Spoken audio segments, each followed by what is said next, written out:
Hello again, how are you? Welcome back to Main Street Martin. I hope you enjoyed our memories from Walt Disney World in the year 2000 in episode 1. Again, if you enjoy the videos, make sure you like and subscribe to the channel and feel free to share them on social media. This time, in episode 2, we're taking you back to Walt Disney World in the year 2005, and we begin our journey at Disney's Animal Kingdom. Plus a blue crane up there with the okapi. They're also known as Stanley cranes. They're the official bird of South Africa. In fact, in Africa, there's less than 4,000 black rhino left, and it's mostly because of poaching. Black rhino.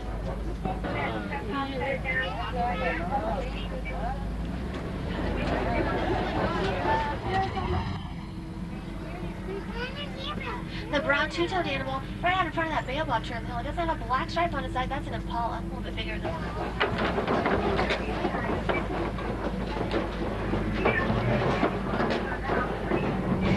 Oh, everybody hold on tight. Everybody lean over to the right a little bit. Oh, good work, guys. I think that leveled us out. Is everybody okay back there? Somebody must not have crossed their fingers like I have. Maybe in the front.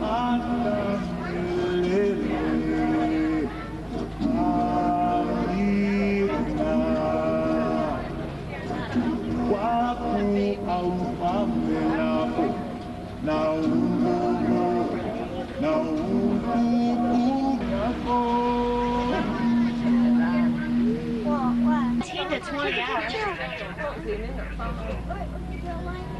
Now it sounds like Wilson really needs our help to stop some poachers who may have come onto the reserve.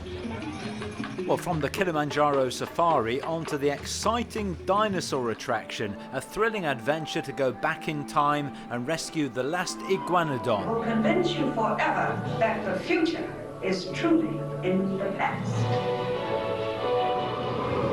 This is Seeker. Listen up. We've got to get in, grab the iguanodon, and get out before that asteroid hits. Let's roll!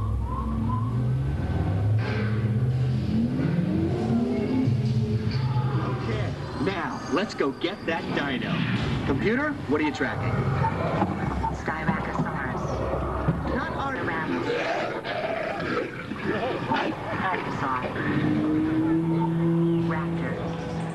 Now you may remember this fantastic parade. Mickey's Jamming Jungle Parade was a celebration of the wonders of the natural world. And of course across Walt Disney World in 2005 there were lots of changes. The introduction of lights, motors, action, soaring and Stitch's Great Escape. But there have been a number of additions since we filmed episode 1, from Who Wants to Be a Millionaire and the Magic Carpets of Aladdin in 2001, Triceratops Spin Primeval Whirl in 2002, to Mission Space and Mickey's PhilharMagic in 2003.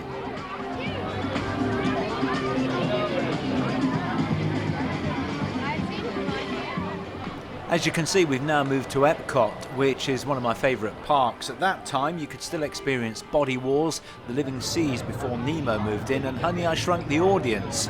One of my favourite things there was also Ice Station Cool, but this was our first chance to try Mission Space.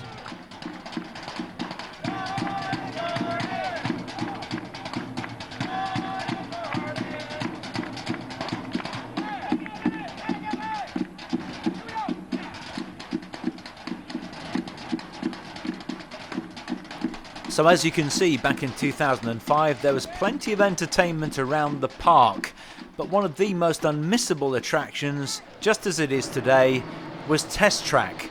From the initial walk through the testing plant to the 6-minute test drive itself. Ladies and gentlemen, if you're standing in Disney's Fast Pass line at this time, please have your passes out ready as you approach the podium. It really is a thrilling attraction in the 6-seater computer-operated vehicle. However, the lines can be particularly long for this, so even if you go to visit today, if you don't mind splitting up your party, join the single rider line and you can save yourself an awful lot of time.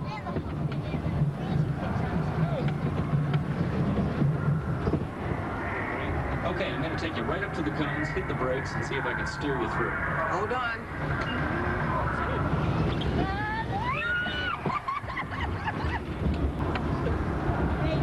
Okay, let's try it again, this time with the anti-lock brakes.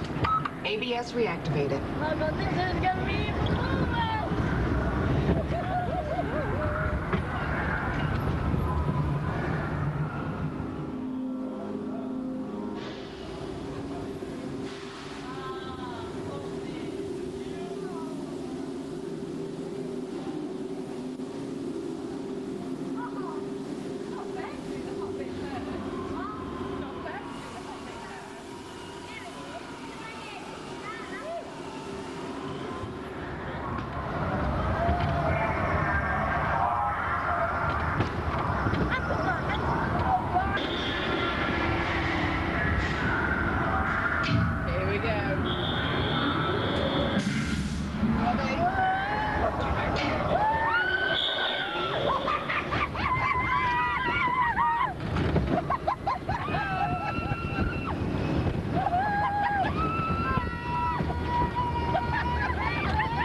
One of my favourite things about Epcot is the fact that it's so spacious and scenic. It certainly is one of the reasons why it's much more relaxed than some of the other parks. Soarin' was the latest attraction in the Land Pavilion, and in 2005 as well you could very often bump into characters around the park. Who'd have thought back then that one day we'd have to form strict lines and even organise fast passes to meet our favourite characters?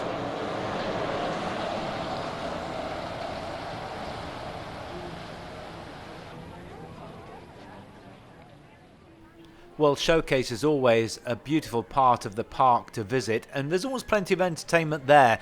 On this day, a Beatles tribute band were playing live in the United Kingdom Pavilion.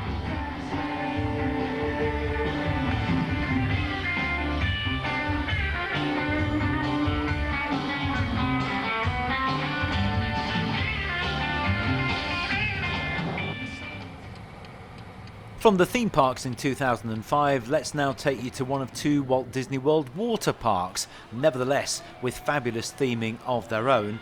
This is Typhoon Lagoon, imagined on a legend that many years ago a typhoon hit a tiny resort village. The storm, plus an ensuing earthquake and volcanic eruption, left the village in ruins. The locals, though, resourceful as they were, totally rebuilt everything to what we know today as Typhoon Lagoon.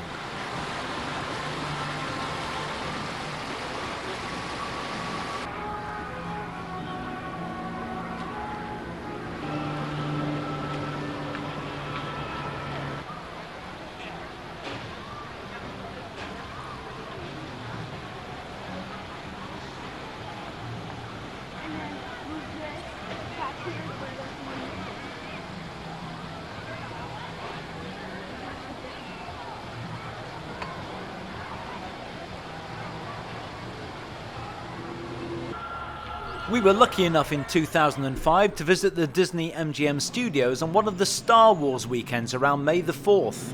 Sector 2, be on alert. I just received a transmission that a Jedi may be attempting to enter this way. No. But a sentry droid reported he was wearing...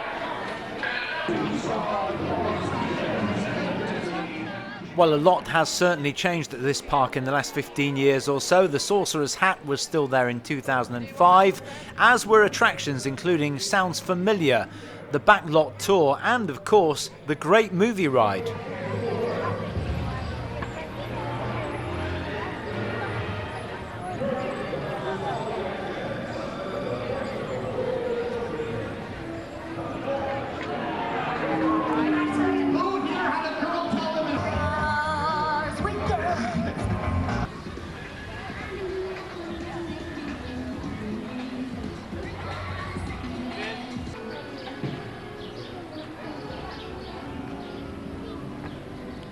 In fact, in 2005, the park had a really nice mix of attractions. The rock and roller coaster there featuring Aerosmith was one. Of course, there was the Lights Motor Action stunt show, Playhouse Disney, and this, the Twilight Zone Tower of Terror, my favourite.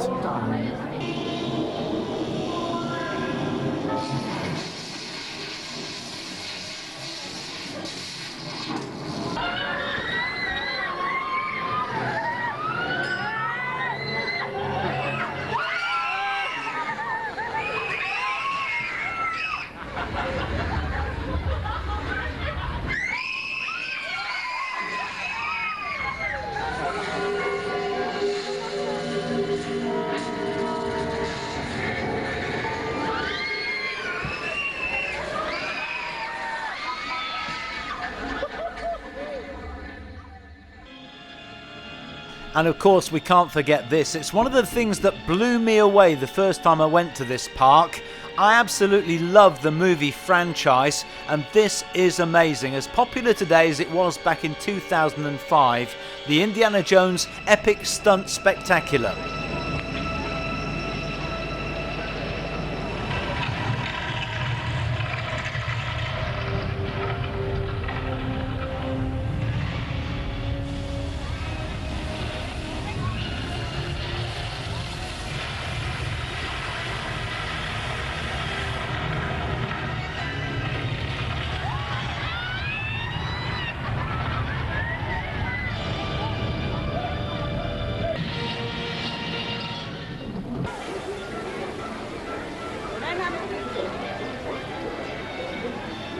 And with that, let's head back to the Magic Kingdom for some of our favourite rides on a rainy day, and the parade of course, before finishing off at Downtown Disney.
Sarsaparilla.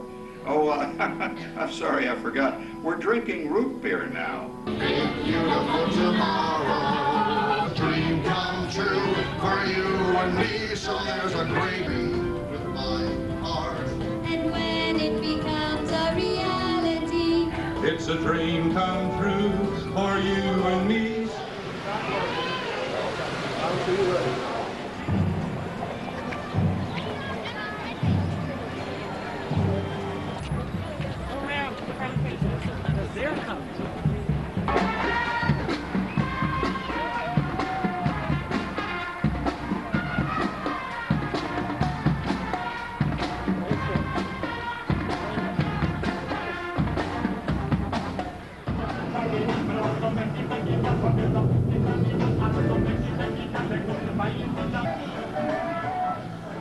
Let's round off episode 2 with some images and memories from Downtown Disney in 2005. Now there'll be lots more nostalgia in future episodes with trips to Walt Disney World from the 90s right up to the last couple of years, so you can see just how much things have changed. As a broadcaster, I had the pleasure of visiting Euro Disney as it was originally known, when it was still a building site, and later presented a 4-hour radio show from the newly opened park. So there'll also be videos from various trips to Disneyland Paris, and that includes an interview with the then CEO of Disney, Michael Eisner. From this episode though, we'll leave you with these pictures from Downtown Disney. Again, if you're enjoying what you see, then please like and subscribe to the channel, and don't forget, you're more than welcome to share any of the videos that you see on this channel on social media. Next time, on episode 3, the first in a series of videos from 2019. I'll see you then.